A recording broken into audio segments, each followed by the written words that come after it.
Hello दोस्तों, आज मैं आप सबको एक कृष्ण भगवान का भजन सुनाने जा रही हूँ। अगर हमारा भजन आप सबको पसंद है तो हमारे चैनल को सब्सक्राइब जरूर करें, साथ में लाइक, शेयर और कमेंट भी करें। चारे दीना के कन्हैया मधुर मुरली के बजावे हो।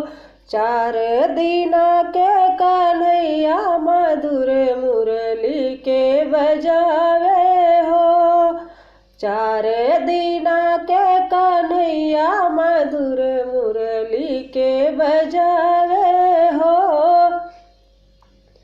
जब रे मुरलिया महलिया में बाजे, जब रे मुरलिया महलिया में बाजे, हर से जसोमती मैया मधुर मुरली के बजावे हो।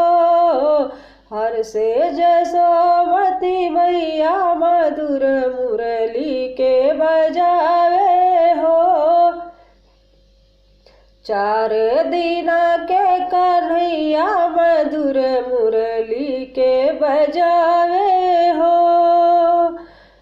जब रे मुरलिया अंगनवा में बाजे, जब रे मुरलिया अंगनवा में बाजे, हर से रोहिणी मैया मधुर मुरली के बजावे हो। हर से रोहिणी मैया मधुर मुरली के बजावे हो। चार दीना के कन्हैया मधुर मुरली के बजावे हो।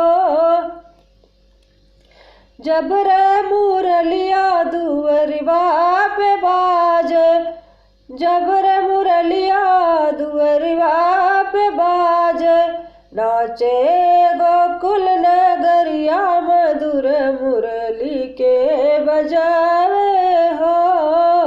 नाचे रे गोकुल नगरिया मधुर मुरली के बजावे हो। चार दीना के कन्हैया मधुर मुरली के बजा